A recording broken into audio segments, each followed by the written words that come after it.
on earth is happening with Twitter? Why is it happening? And how are some people really excited, but others absolutely terrified about it? So, just to make sure you're all caught up, on April 4th, 2022, Elon Musk, the richest man in the world, single-handedly accumulated 9.2% of Twitter's shares, making him the #1 biggest solo shareholder of the company. The more shares you have, the more ownership you have. A few days later, he then offered to buy the entire rest of Twitter for $54.2 per share, which meant that he was offering a total of around $44 billion for the whole company. His price was reasonable, but not everyone loved the way that he did it. Instead of just putting in a friendly offer, he said, look, if you don't let me buy it, then I have no confidence in the way that this company is currently being run, and I'm going to dump all of the 9.2% of shares that I currently own, which a lot of people have called a hostile takeover. Because even without the Twitter board of directors agreeing with his buyout, he's not really given them a choice. If Elon Musk suddenly sold all of his Twitter shares, that would massively reduce the value of each share, meaning that anyone who is at all invested in Twitter is going to lose money. And so they're all going to need that deal to go through. But then Elon did something kind of odd. He put the deal on hold. Because he all of a sudden felt like there were just too many fake accounts on the platform, and therefore that he was overpaying. I mean, we use YouTube, we can relate to the bots. But this very sudden 180 did raise the question of if he was trying to trash talk Twitter just to be able to plummet their stock price and get away with paying less. Either way, Twitter wasn't happy about that. This guy was not just trying to retract his offer, but was also soiling their reputation in the process. So they sued him, saying that he had to pay what he'd initially committed to. And after a long, drawn-out back and forth, it seemed like Elon just went, alright, whatever, screw it, I'm in. He changed his Twitter bio to Chief Twit, flew to Twitter HQ, and quite literally let that sink in. Then things changed very quickly. He fired the CEO, Parag Agrawal. He's got rid of staff on a scale that we've never seen before, taking the workforce all the way from around 7,500 to about 2,000. And he's already made 3 enormous changes to the way the company is run. One being how he's drilled down on the few employees who have stayed, scrapping the free lunches they used to get, vetoing remote work and forcing them to come into the office, even turning old conference rooms into bedrooms because they're being pushed to work up to 80 hours per week. 2, he's amped up Twitter's monetization by making the Twitter Blue subscription, which previously allowed you to edit tweets, now twice as expensive, but justifying it by adding the additional perk of giving any paying subscriber the verified tick next to their name. Oh, and a sub to the channel would be beautiful. Not to mention his seeming intention to turn Twitter into yet another video platform. He started pushing for ads on videos, just like YouTube, and he's even said he's going to offer a higher percentage cut than them to content creators. And then 3 is Elon's take on what should be and what shouldn't be allowed on Twitter. He started reinstating accounts that were previously banned, including Donald Trump, who was taken off initially for inciting the riot of the Capitol building. And what all of this has led to is, frankly, chaos. Big-name celebrities have publicly said they're quitting, advertisers have pulled their spending, and every day you read a new report that basically says the company is burning down from the inside out. This is fine. But is there a method to this madness? Does Elon actually know exactly what he's doing? What's the reasoning behind all of this? Well, we can start to build a picture by looking at what he said when he first made the offer. I didn't do it because it would be easy. I didn't do it to make money. I did it to try and help humanity. And while it's hard to take that completely at face value, given how he nearly backed out on the basis that he was paying too much, if all he wanted to do was to just get even richer, then there were a million easier ways to do it than offering $44 billion for a company that's losing money almost every single year. Yeah, Twitter's financial situation is not good, but we're getting there. Plus, I mean, look at the guy's other businesses. Elon owns Tesla, that's pushing us towards eco-friendly electric cars, SpaceX, that's trying to make humanity an interplanetary species, and Neuralink, who's finding a way for our brains to be able to directly communicate with machines. While of course he is making money from them, the point is they are all also big picture, progressive companies that are carrying the global population into the future. So I can believe that there's at least an element of truth to his noble reasons for acquiring Twitter. Elon has said a few times that he sees the platform as the digital town square of the future. In a world where people are meeting less and less physically, he's saying that it's incredibly important to still have a common place where people can come together, be able to say what they want to say, and have healthy, non-biased debates about important topics. Okay, fine, but if his mission is so noble and humanity-focused, why is he firing everyone? It definitely doesn't feel very empathetic, but you could build a pretty strong case that And so you see, with only a games console, a handful of passes-by and a stapler, I can change my old games into cash. As the game passes through the console into the combined canals of the subjects, the game is reborn as glorious cash. Another option would have been to sell my old games to sex. But where's the fun in that, huh?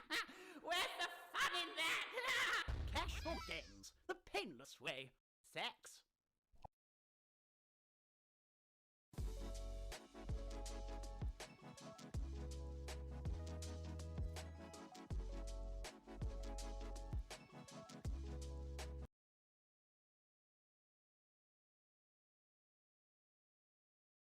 He's in a situation where he kind of has to. We should be very clear about something, that even before Elon Musk took over Twitter, this company was not in a good position. While Twitter is huge in terms of cultural impact, that's only really because of the types of people that it attracts. Influencers, politicians, world leaders. It doesn't actually have that many monthly active users. And it's also very poor at accurately targeting adverts at the few users that it does have. And so, given that advertising is the engine that basically allows the entire internet to run, by not doing it very well, Twitter's actually been making a loss in 6 of the last 8 years. And so, imagine this. You're an advertiser. You're already a little hesitant about advertising on Twitter. What are you going to do if this new CEO suddenly comes in? He's not announced any clear future plan. He wants to make it a platform with far less censorship and therefore more controversy, and half the things he has tried have gone really badly. Like how giving everyone the option to verify themselves has allowed scammers to pretend to be big companies, make false announcements, and then plummet that company's entire stock price. As an advertiser who's got to plan your spending months in advance, you're not going to want to be within a mile radius of that situation. And so, brands have been pulling out left, right, and center. There are activist groups actively writing to companies to tell them to stop advertising on Twitter. It's got to a stage where, as of the last announcement, the company is losing $4 million per day because it's just not making enough revenue. And then it gets even worse, because in order to actually pay $44 billion in upfront cash to buy Twitter, Elon also had to personally borrow billions of dollars, which need to be paid back. He's lost, no joke, hundreds of billions off the value of his Tesla company, in part because it seems like less people want to be associated with his brand image now, and in part from people feeling like he's now going to be stretched so thin that he won't be able to run the company properly anymore. Long story short, this is a man who really needs Twitter to turn around financially. And the way that he's having to do that is to make Twitter run more like his other, more efficient companies do, where you have fewer staff, less corporate structures, and more just everyone doing a bit of everything. And to give these employees something tangible to strive for, to justify the insane hours he's asking from them, because naturally, working for Twitter isn't quite as inspiring as trying to land people on Mars, he's created this idea of Twitter 2.0. This not quite yet defined concept, but that basically translates to Twitter, but good. Alright, so what does this mean for us? Before we get to the bad, let's talk about the good. Elon Musk seems to have no filter.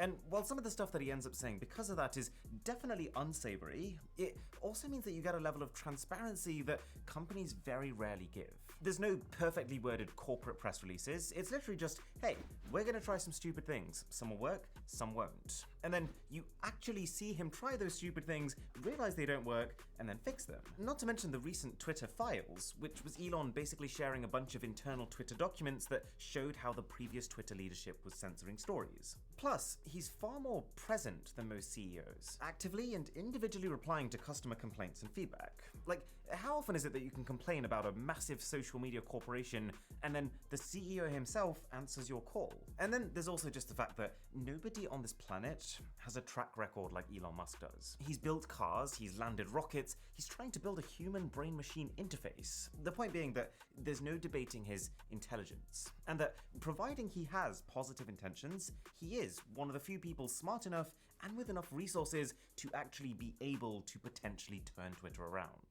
But the positive intentions thing is where things start to get a little bit murky, because how much can you actually rely on that? The concept of this one guy, considered by a lot of people to be a bit of a troll anyways, having complete control over arguably the center of online conversation, as well as your data, it raises a big question of trust. In a way, this guy has more power than any world leader on the planet, and he's also not afraid to use it. He's already made political recommendations, actively telling people who they should vote for. He's literally fired a Twitter employee for disagreeing with him in a Twitter conversation, and then going as far as to announce that he was fired publicly as a tweet. He's put out messages like comedy is legal now, which it does give the impression that he feels like he is a lawmaker. Now, Elon does talk a lot about free speech, and I think there's two sides to this. On one hand, there is a reason that moderation exists. It's to stop those at the very extreme ends of society, the people who want to incite violence, proliferate hate speech, circulate fake news, from gaining a following to reinforce their ideas upon. And so, if what he means by free speech is just to unban people who have been banned for stuff like this, then that doesn't feel like a solution that's going to end well. But then, on the other hand, if you delve into it, his policy doesn't seem to be quite as black and white as that. He's not saying that anyone can say anything and all content will be treated equally. It's more that instead of banning an account when they go too far, he wants them to be able to say what they want to say, but just not push that message out in the algorithm or place adverts on it. He wants it to always be an option to be able to look up someone's profile and for their tweets to just exist. Kind of like an internet archive of conversation. I think both sides have merit, but the one thing that Elon's free speech vision doesn't solve is someone still has to decide what's acceptable and what's not. And so, is that now just Elon? I mean, there's a lot of stuff that he posts that some find funny, but others find really offensive. As far as he's concerned, that's just comedy being legal now. But when comedian Kathy Griffin created an account that looked like Elon Musk to show how the pay-to-get verified system would just lead to misinformation, which I actually think was pretty funny, he was just like, nope, you're suspended. So where that leaves me is I'm hopeful, and I'm also concerned. I think the platform has the potential